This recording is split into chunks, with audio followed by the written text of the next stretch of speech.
So friend, आजकल ना सभी पैसा बचाना चाहता है अपना फैमिली के लिए, अपने छोटे छोटे बच्चों के लिए, उनका अच्छा एडुकेशन के लिए, अच्छा घर पे उनका शादी होने के लिए। इन सब के लिए बहुत लोग पैसा, मिडिल क्लास लोग ज्यादा करके नहीं, पैसा बचाना चाहता है, पैसे को सेविंग्स करना चाहता है।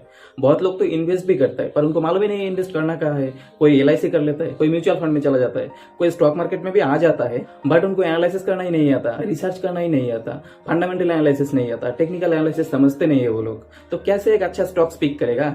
वो चाहता है कि उनका पैसा भी मल्टीप्लाई होकर 10 गुना 15 गुना हो जाए, बट उनका स्टॉक सिलेक्शन ही गलत हो जाता है। वो चाहता है एक मल्टीबैगर कंपनी पिक करना, एक मल्टीप्लाई कंपनी पिक करना जो हर साल पैसा को डबल करके देता है या फिर हर 2 साल में पैसा को डबल करके देता है, लेकिन वो कर नहीं पाता है क्योंकि उनका फंडामेंटल एनालिसिस स्ट्रांग नहीं है। एक कंपनी चूज करने के लिए किन किन चीज देख के उस कंपनी को पिक करना पड़ता है, ये सब नहीं मालूम उनको।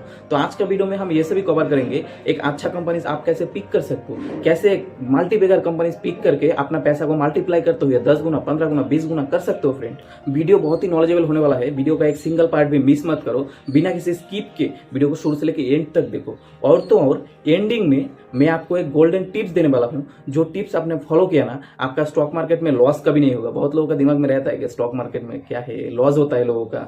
LIC में तो लॉस नहीं होता, म्यूचुअल फंड में तो लॉस नहीं होता, पर स्टॉक मार्केट में लॉस होता है। तो ये टिप्स अगर आप फॉलो करते हो, लॉस तो बिल्कुल नहीं होगा, ऊपर से आपका पैसा हर साल डबल होते जाएगा या फिर हर 1.5-2 साल में डबल होता जाएगा, मल्टीप्लाई होते होते 10 15 20 गुना भी हो सकता है आपका पैसा। तो गोल्डन टिप्स मिस मत करो फ्रेंड। तो बिना किसी टाइम पास के वीडियो करते स्टार्ट।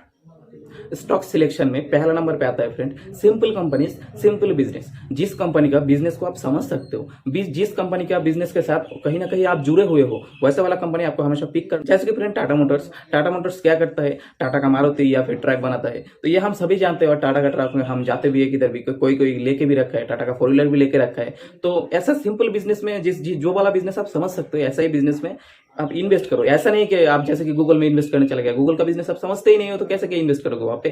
फेसबुक का बिजनेस में आप इन्वेस्ट करने चले गए, तो फेसबुक का बिजनेस आप समझते हो क्या, फेसबुक काम कैसे करता है, फेसबुक का एल्गोरिथम क्या है, ये सब आपको समझना पड़ेगा। लेकिन आप टाटा का बिजनेस समझते हो, जैसे कि रिलायंस, उसका बिजनेस आप समझते हो, जैसे कि किसी बैंकिंग सेक्टर पकड़ लो, HDFC, SBI, ICICI, तो ये सब आप समझते हो। तो इन सब चीजों में इन्वेस्ट करो, ना कि बहुत डिफिकल्टी में जाने का आपका कोई जरूरत नहीं है फ्रेंड।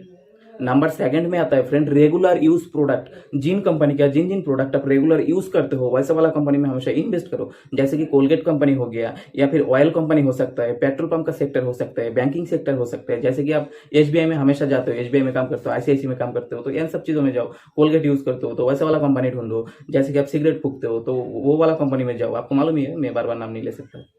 कुछ भी करते हो, जियो का सिम यूज करते हो, रिलायंस में जाओ, इंडियन ऑयल से पेट्रोल डलवाते हो रोज, इंडियन ऑयल में जाओ। तो ऐसा वाला रेगुलर यूज प्रोडक्ट जिनके ऊपर आपका खुद का भरोसा है, वैसे वाला कंपनी में हमेशा इन्वेस्ट करना चाहिए फ्रेंड। नंबर थर्ड में आता है friend, annual growth and profit. किसी भी कंपनी में जब आप इन्वेस्ट करोगे ना, तो उसका एनुअल ग्रोथ, एनुअल प्रॉफिट, पिछले 10 साल का डेटा उठा के देख लो, वो अच्छे से परफॉर्म कर रहा है कि नहीं, अच्छे से 10 साल से रेगुलर प्रॉफिट देके आ रहा है कि नहीं, 10 साल से उसका नेटवर्क बढ़ रहा है कि नहीं, annual growth, profit, business growth, ये सब आपको हमेशा देखना चाहिए। ये सब नहीं देखोगे तो आपका इन फ्यूचर लॉस हो सकता है। मैं जो पॉइंट आपको बता रहा हूँ ना, खुद का एक्सपीरियंस पे बता रहा हूँ आपको, मैं टोटल 10 पॉइंट देने वाला हूँ। ये 10 पॉइंट को अगर आप फॉलो करते हो, एक मल्टीबैगर कंपनी पिक करने से आपका किसी का बाप भी नहीं रोक सकता। आप हमेशा जब भी एक स्टॉक्स को सिलेक्ट करोगे, वो मल्टीबैगर ही निकलेगा। अभी तक अगर वीडियो को लाइक नहीं किया, लाइक कर दो, चैनल को सब्सक्राइब कर दो, घंटी वाला आइकन भी दबा देना।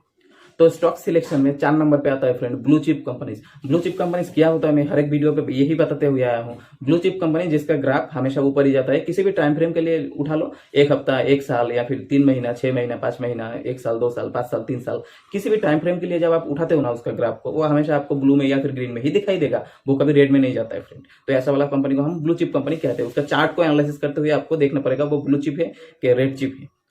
5 नंबर पे आता है फ्रेंड, पी रेशियो। किसी भी कंपनी पिक करने से पहले उसका पी रेशियो आपको हमेशा देखना है। पी रेशियो में शॉर्टकट में आपको बता देता हूँ, पी रेशियो आखिर होता क्या है। पी रेशियो यानी कि किसी कंपनी का पी रेशियो है 10, यानी कि उस कंपनी में आपको 1 रुपया कमाने के लिए आपको 10 रुपया इन्वेस्ट करना पड़ेगा। किसी भी कंपनी का पी रेशियो है 50, उस कंपनी में 1 रुपया कमाने के लिए आपको 50 रुपया इन्वेस्ट करना पड़ेगा। यानी कि जिस कंपनी का पी रेशियो कम होगा, उस कंपनी में आपको इन्वेस्ट करना चाहिए। तो मैं सिंपलिसिटी के साथ कहता हूँ, 10 से 30-40 के अंदर अगर पी रेशियो है तो बहुत ही अच्छा है। ऐसा वाला कंपनी आपको हमेशा उठाना चाहिए बस। 6 नंबर पे आता है फ्रेंड, ROE यानी कि rate of equity. Rate of equity क्या होता है, पिछले साल उस कंपनी ने कितना रिटर्न दिया था। वो 10% हो सकता है, 20% हो सकता है, 30% भी हो सकता है। तो जितना ज्यादा होगा रेट ऑफ इक्विटी उतना अच्छा है। हालांकि वो 15% के ऊपर ही होना चाहिए, फिर आप एक अच्छा स्टॉक्स मान सकते हो उस स्टॉक्स। तो ROE देखना भी इंपॉर्टेंट है। रेट ऑफ इक्विटी के ऊपर बहुत लोग ट्रेड लेता है, इन्वेस्टिंग करता है, सॉरी ट्रेड नहीं लेता, ये मैं ट्रेड का बात नहीं कर रहा हूँ, लॉन्ग टर्म इन्वेस्टमेंट का बात कर रहा हूँ। नंबर 7 में आता है फ्रेंड डेब्ट, यानी कि कर्जा। किसी भी कंपनी पिक करने से पहले उसका कर्जा भी आपको देखना जरूरी है, क्योंकि कल का दिन में कंपनी में कुछ मुसीबत आ गया, कुछ मंदी हो गया, तो उसका कर्जा भी तो उसको चुकाना पड़ेगा ना, यानी कि कर्जा चुकाते चुकाते ही कंपनी दिवाली ना हो जाए। तो ऐसा वाला कंपनी हमेशा आपको पिक नहीं करना चाहिए जिस कंपनी का कर्जा ज्यादा है। जिस कंपनी का कर्जा जीरो या लगभग जीरो के आसपास है, वैसा वाला कंपनी आपको हमेशा पिक करना चाहिए बॉस। आप बहुत ही कंफ्यूजन हो रहे हो, बोल रहे हो P ratio, PB ratio, ROE या फिर डेप्थ, ये सब हम देखेंगे कहाँ।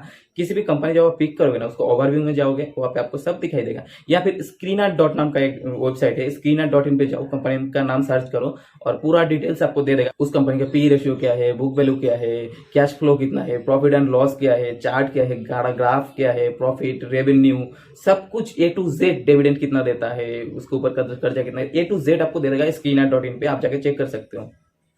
स्टॉक सिलेक्शन में नंबर 8 पे आता है friend dividend.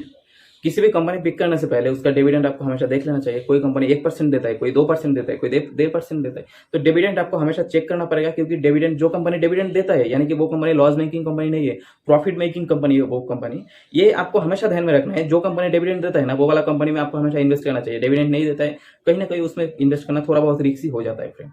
So friend, number 9 में आता है कंपनी का मैनेजमेंट। कंपनी का मैनेजमेंट कौन चल रहा है, कंपनी का मैनेजमेंट हमेशा हर बात को पब्लिक के पास लाता है कि नहीं, या फिर बात बीच बीच में ही सुपर तो नहीं देता, मैनेजमेंट चोट तो नहीं है, या फिर कंपनी का फाउंडर कौन है, या फिर कंपनी का सीईओ कौन है, ये इन सब चीजों को आपको हमेशा देखना चाहिए। जैसे कि उनके ऊपर ट्रस्ट आपका है कि नहीं, ये भी इंपॉर्टेंट है, क्योंकि बहुत लोगों के ऊपर ट्रस्ट नहीं रहता। जैसे कि टाटा स्टील हो गया, टाटा मोटर्स हो गया, इन सब चीजों में हम विश्वास कर सकते हैं, क्योंकि रतन टाटा जी आज तक कभी भी किसी के साथ धोखाधड़ी नहीं किया। जैसे कि मुकेश अंबानी जी है, रिलायंस में अगर आप इन्वेस्ट करते हो तो एक ट्रस्टेबल लोग है कि अंबानी जी कभी किसी के साथ धोखा नहीं किया और इन फ्यूचर भी नहीं करेगा। अंबानी जी का जो कंपनी है वो हाई ग्रोथ कंपनी है, सस्टेनेबल कंपनी है, उस कंपनी को कोई गिरा नहीं सकता, क्योंकि मुकेश अंबानी जी जो है ना, वो डंक के खड़ा हो जाता है बीच में।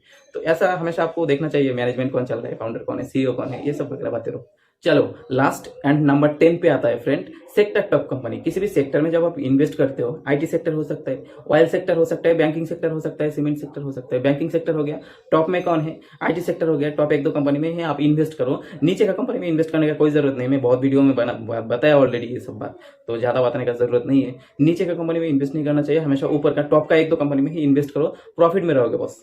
वीडियो बहुत ही फास्ट बना लिया। वीडियो में अगर कुछ डाउट है या फिर कुछ शंका है तो नीचे कमेंट कर सकते हो, या फिर वीडियो को दोबारा जाके देख सकते हो। अभी हम सीधा जाएंगे गोल्डन टिप्स की तरफ। गोल्डन टिप्स आपको बहुत ही मन में खोजा हो रहा है कि गोल्डन टिप्स कब बताएगा भाई, गोल्डन टिप्स बता भी दे।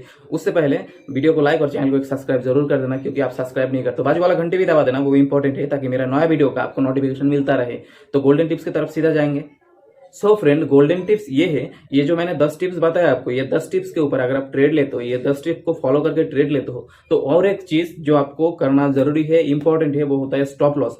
खुदा ना खास्ता कल का दिन में कुछ हो जाए, रास्ते पे बाइक लेकर निकलेगा तो एक्सीडेंट का चांसेस तो रहेगा, हालांकि होता नहीं है पर चांसेस तो रहता है ना। तो स्टॉप लॉस आपको हमेशा लगा के ट्रेड करना है या फिर इन्वेस्ट करना है। जब आप किसी भी स्टॉक्स ले लेते हो, खरीद लेते हो, इन लॉन्ग टर्म इन्वेस्टमेंट का सोच लेते हो, तो आपका स्टॉप लॉस भी रहना जरूरी है, क्योंकि आपका 10% या फिर 15% में, 20% में आप स्टॉप लॉस फिक्स कर लो। और स्टॉप लॉस खाली फिक्स करना ही जरूरी नहीं है, जैसे जैसे आपका प्रॉफिट होता जाएगा स्टॉप लॉस को भी ऊपर लेके जाना पड़ेगा। जैसे कि 100 रुपए में आपने शेयर खरीदा, 150 में चला गया, तो आपने 140 रुपए में स्टॉप लॉस रख दिया, 140 में आया, आप एग्जिट मार लिया, फिर से वो नीचे आया 130 में आया, फिर ऊपर गया 145 में गया, फिर आप फिर से बाय कर सकते हो, फिर से स्टॉप लॉस सेट कर सकते हो। तो स्टॉप लॉस सेट करके स्टॉप लॉस को मैनेज करना इंपॉर्टेंट है, सेट करने से भी ज्यादा। स्टॉप लॉस आपको जैसे जैसे स्टॉक्स ऊपर जाएगा वैसे वैसे मॉडिफाई करके ऊपर लेके जाना पड़ेगा, ये इंपॉर्टेंट है ये सब। तो आज का वीडियो आज के लिए इतना ही था। वीडियो को लाइक और चैनल को सब्सक्राइब, और बार बार बोल रहा हूँ, कर दो यार।